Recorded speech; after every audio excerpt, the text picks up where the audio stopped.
Halo Sobat Sehat semua, Assalamualaikum warahmatullahi wabarakatuh.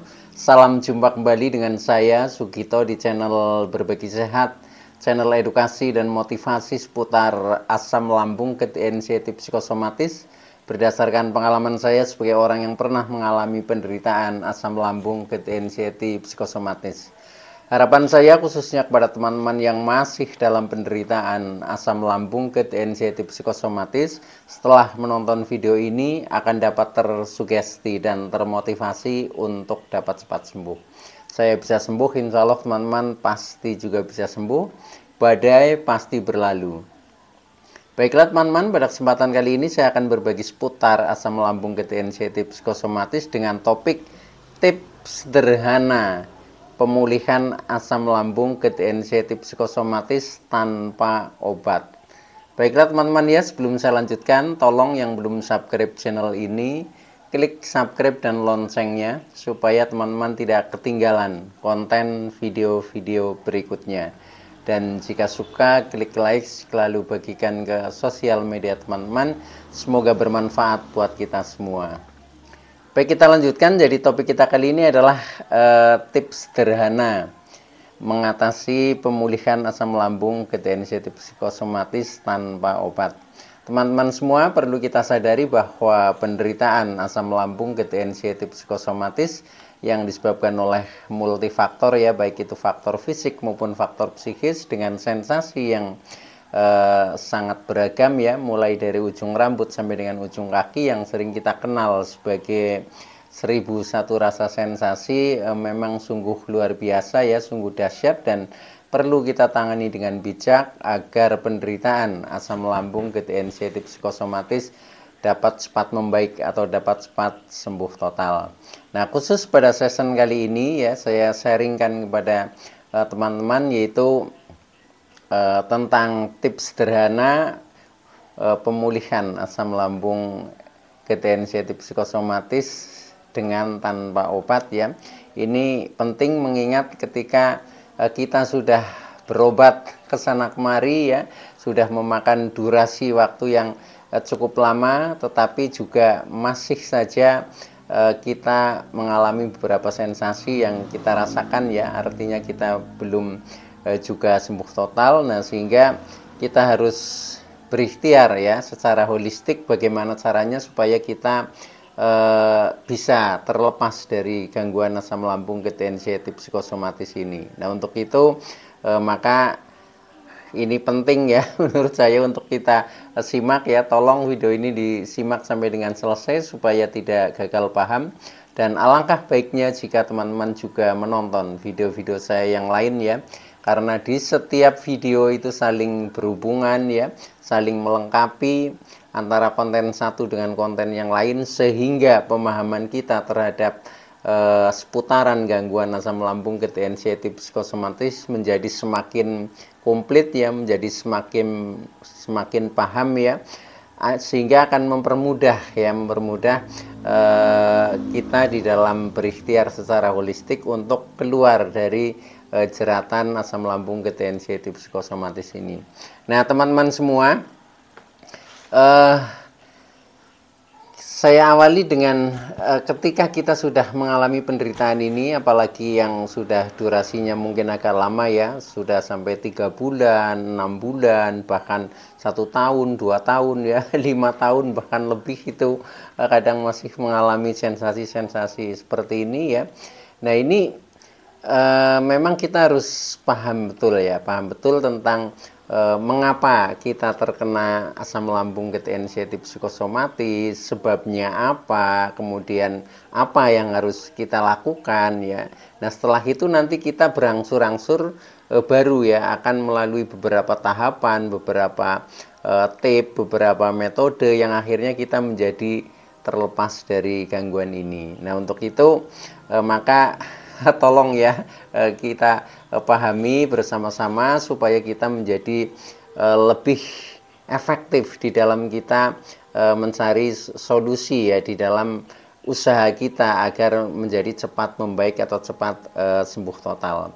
Nah, ketika kita masih mengalami beberapa sensasi ya, contohnya ketika kita masih kepala sering berat, sering keliengan ya, bahkan pusing-pusing seperti tidak pernah ada habisnya ya, kemudian mungkin mata kita masih sering buram, kadang kunang-kunang, masih kadang pandangan bergelombang, kadang kekuning-kuningan dan lain sebagainya ya, termasuk telinga kadang juga berdenging ya, hidung kadang sering mampet ya seperti flu tapi tidak flu ya, belum mulut yang rasanya asam, kadang kepahit-pahitan ya, bahkan untuk makan saja itu masih mual. Nah, itu tandanya kita masih belum normal ya tentang faktor secara fisik maupun secara psikisnya. Nah, apalagi ketika leher kita juga kadang masih kaku ya, tensi kita masih naik, itu menunjukkan bahwa pikiran kita juga masih tegang ya, itu seperti itu. Nah, belum badan yang rasanya seperti meriang ya, pegel-pegel, linu ya, sendi-sendi kaku, termasuk ketika di dada kita ya terasa berat, kadang terasa nyeri ya, terasa nafas pendek, gerak sedikit saja ngos-ngosan dan lain sebagainya. Nah, itu memang fenomena ya, fenomena ketika kita masih mengalami contohnya GERD-nya itu masih sering naik gitu seperti itu. Nah, belum di perut kita ya yang kadang di ulu hati kita mengganjal ya, kadang seperti ketarik ya. Nah, itu juga sensasi-sensasi yang sering kita alami, termasuk perut sering kembung ya, perih, begah, sembelit ya, kadang BAB tidak lancar ya, pokoknya bermacam-macam ya. Ditambah lagi ketika kita berjalan saja itu masih sempoyongan ya, seolah-olah seperti mau pingsan. Nah, sehingga mempengaruhi secara psikis kita ya, yang menjadi kita semakin takut ya, takut keluar rumah, takut bepergian, takut berkumpul dengan banyak orang karena hantaman dari sensasi-sensasi seperti itu. Nah, itu semuanya kita anggap wajar ketika kita memang masih dihantam dengan sensasi-sensasi yang luar biasa ya. Apalagi ketika kadang tangan kita, kaki kita itu rasanya sering dingin ya, tubuh kita susah berkeringat. Nah, itu makin menakutkan lagi ya, yang kadang kita berpikirnya menjadi aneh-aneh ya, menjadi aneh-aneh, menjadi negatif ya, kekhawatirannya juga luar biasa ya. Yang dikhawatirkan apa? Yaitu tentang kondisi tubuh kita ya, jangan-jangan kita tidak sembuh, jangan-jangan kita mendekati kematian dan lain sebagainya. Nah, itu yang mewarnai seperti itu. Padahal dari perasaan-perasaan seperti itu, pikiran-pikiran seperti itu yang negatif, nah sebenarnya itu yang membuat kenapa kita menjadi susah untuk terlepas dari jeratan penderitaan ini ya. Tetapi kalau kita sudah menyadari, nah nanti kita awali dari mana ya kita untuk berusaha keluar dari lingkaran negatif jeratan asam lambung GERD anxiety psikosomatis. Nah, biasanya ketika kita sudah ditandai contohnya ya, setelah kita berobat ke sana kemari, kemudian sampai dengan kita sudah contohnya cek fisik ya, secara medis ya, cek dokter misalkan ya, itu sudah dinyatakan bahwa organ tubuh kita sehat ya, baik-baik saja ya. Contohnya waktu itu saya juga cek ya, ketika sering masih merasa ngos-ngosan, sering merasa nafas pendek, apalagi mengalami panic attack. Nah, waktu itu saya langsung ya, di pikiran saya tadinya wah, jangan-jangan ini jantung saya ya, jangan-jangan paru-paru saya seperti itu. Nah, akhirnya saya cek itu ke rumah sakit ya, kemudian dicek tentang fisik ya, yaitu tentang jantungnya, ternyata baik-baik saja, normal ya. Paru-paru dicek juga bagus ya, normal seperti itu. Sampai dengan cek yang lain ya, seperti ginjal, kemudian termasuk cek darah, semuanya itu normal. Tetapi kenapa ya rasanya itu memang luar biasa ya, luar biasa, sehingga membuat kita semakin bingung. Nah, ketika sudah seperti itu, jadikanlah itu sebagai pedoman teman-teman ya. Jadi kalau kita sudah dicek secara medis itu memang dinyatakan baik-baik saja, ya sudah, itu kita jadikan pegangan ya, bahwa kita itu adalah sebenarnya orang sehat ya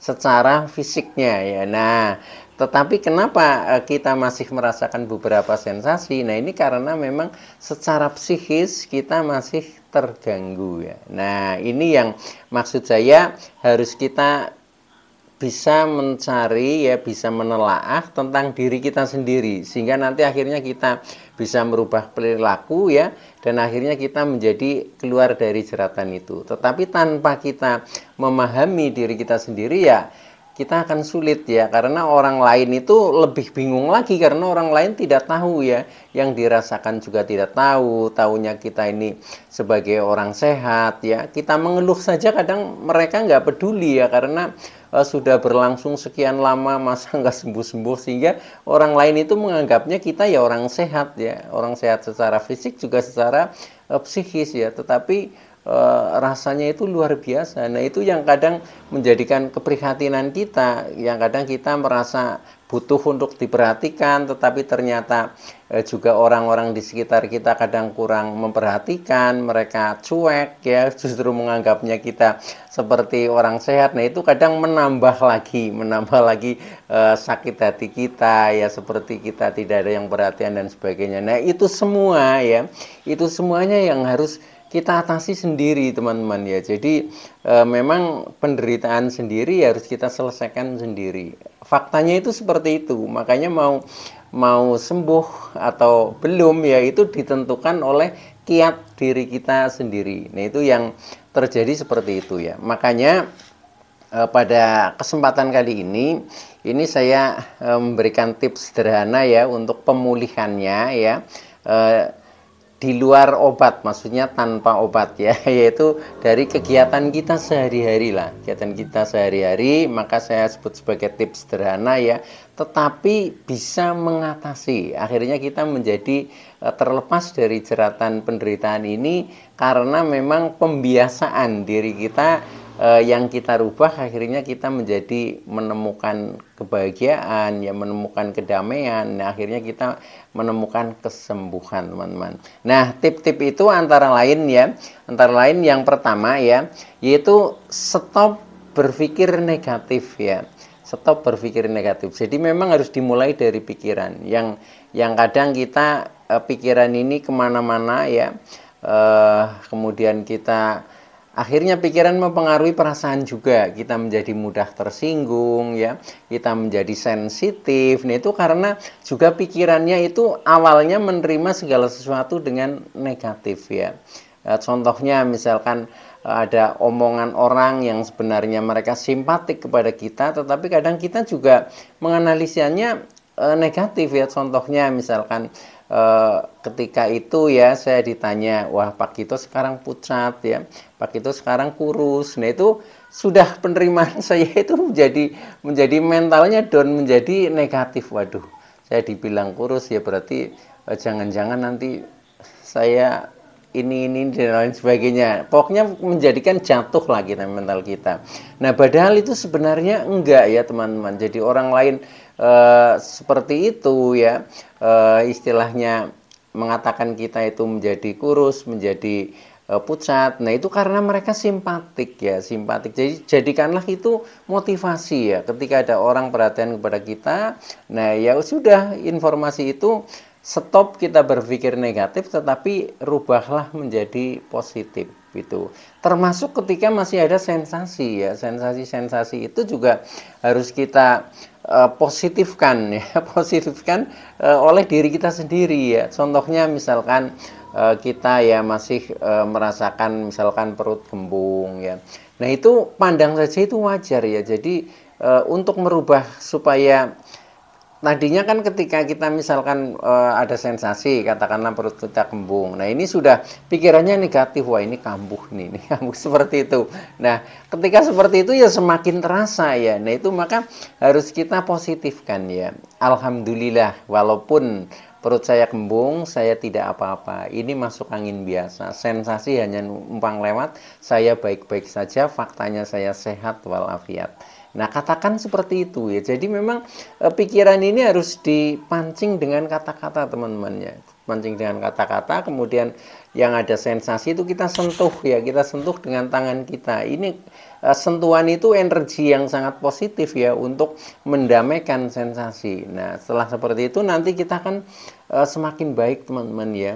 Itu. Jadi mulai dari pikiran lah, pokoknya kita stop pikiran negatif, kita rubah menjadi positif. Termasuk ketika kita masih sensitif terhadap berita-berita negatif ya. Contohnya waktu itu ketika kita mendengarkan berita kematian ya, itu kan kadang tubuh kita langsung lemes ya, langsung lemes, tidak berdaya, pokoknya ya bisanya tiduran setelah itu ya, karena memang betul-betul secara fisik maupun secara mental kita itu langsung ada perubahan yang menjadi drop, itu seperti itu yang saya alami, itu seperti itu. Nah, maka itu juga harus dirasionalkan ya. Contohnya ketika kita mendengarkan berita kematian, pikiran kita harus positif saja.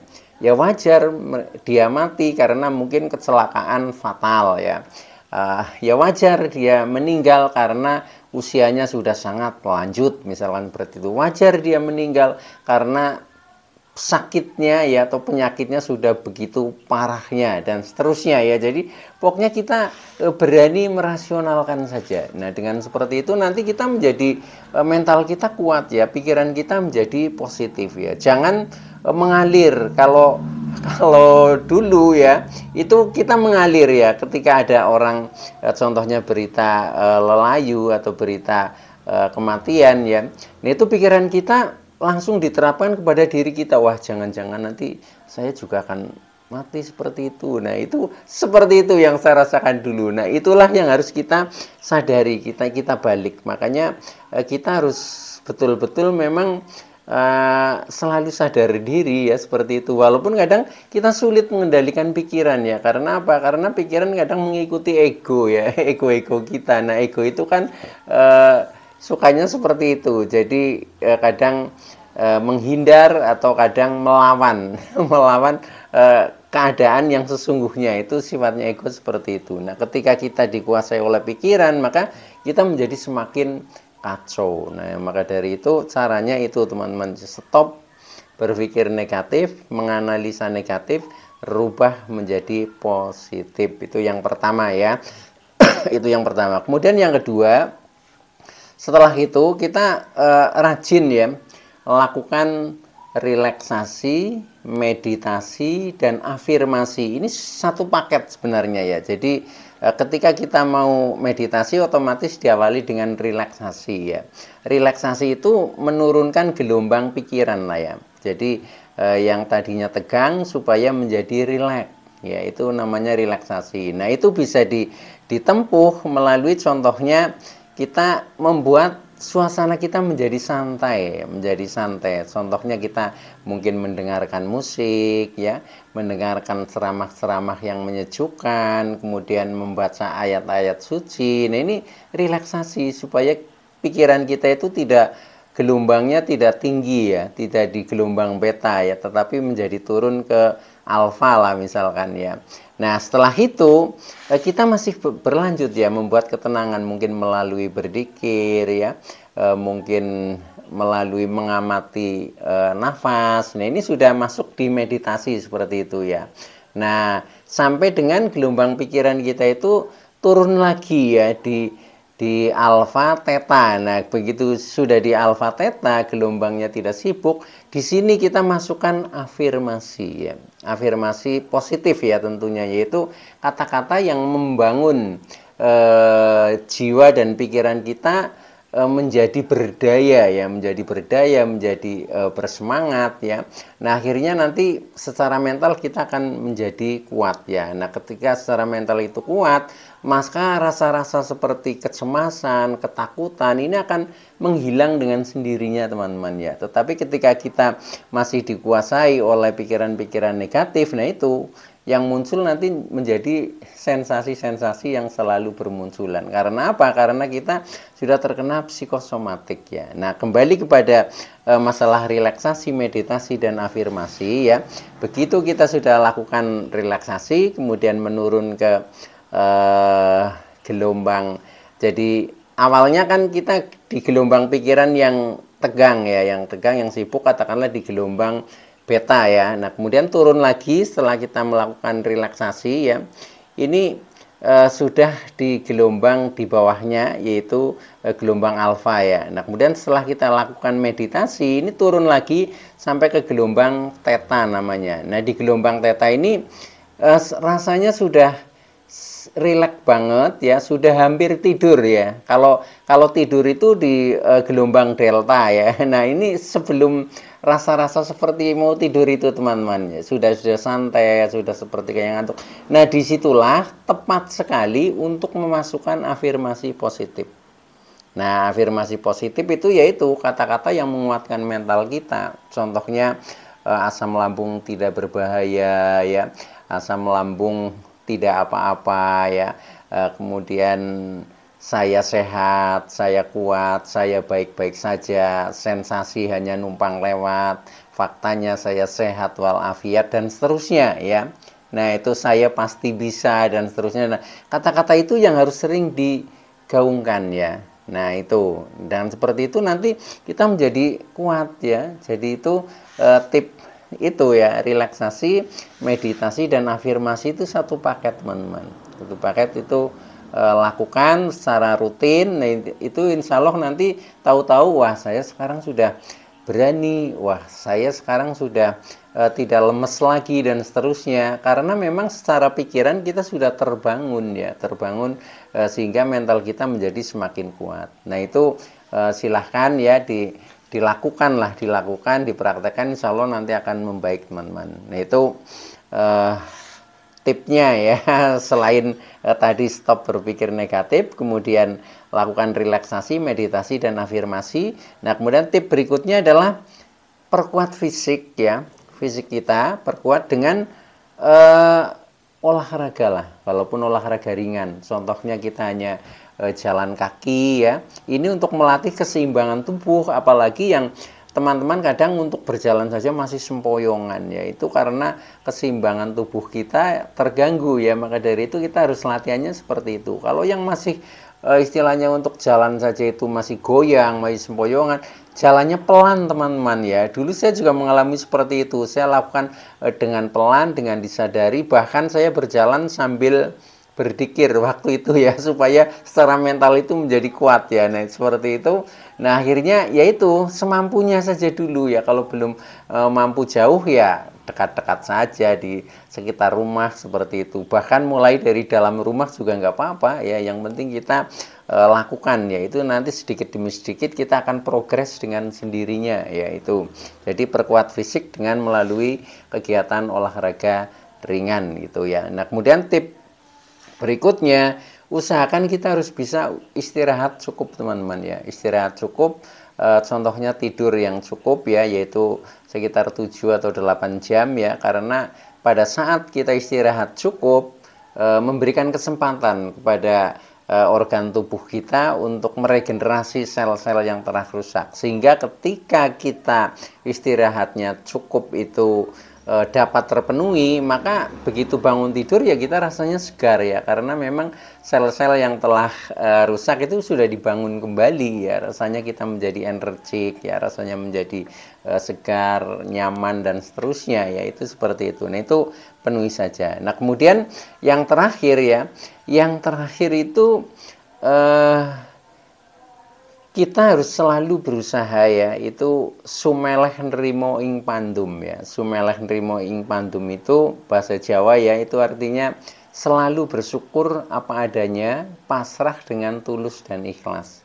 Pasrah kepada siapa? Kepada Yang Maha Kuasa, Tuhan Allah Subhanahu wa taala. Karena yang membuat kita sehat, membuat kita sakit, yaitu atas izin Yang Maha Kuasa. Maka dari itu ya, ketika kita ingin terlepas dari itu ya, kita memang harus mendekat lah. Itu caranya, kita memang harus sumeleh nrimo ing pandum ya. Jadi kita jalani ini, penderitaan ini dengan tulus ya, kemudian dengan sabar, dengan kepasrahan ya, dan akhirnya kita menjadi sampai di tingkat ikhlas ya. Jadi ikhlas ini pencapaian ya, pencapaian setelah kita tulus, sabar, pasrah. Nah, kita akan mencapai ikhlas. Nah, disinilah ketika kita memang sudah betul-betul ikhlas 100%, insya Allah teman-teman, kita akan sembuh dari jeratan asam lambung GD-NCT psikosomatis. Baik teman-teman, ya itu dulu yang bisa saya sampaikan. Mudah-mudahan teman-teman yang masih dalam penderitaan asam lambung GD-NCT psikosomatis dapat cepat membaik hingga sembuh total. Amin. Itu saja yang bisa saya sampaikan untuk session kali ini ya. Terima kasih atas like, subscribe, serta komennya. Sekian, wassalamualaikum warahmatullahi wabarakatuh.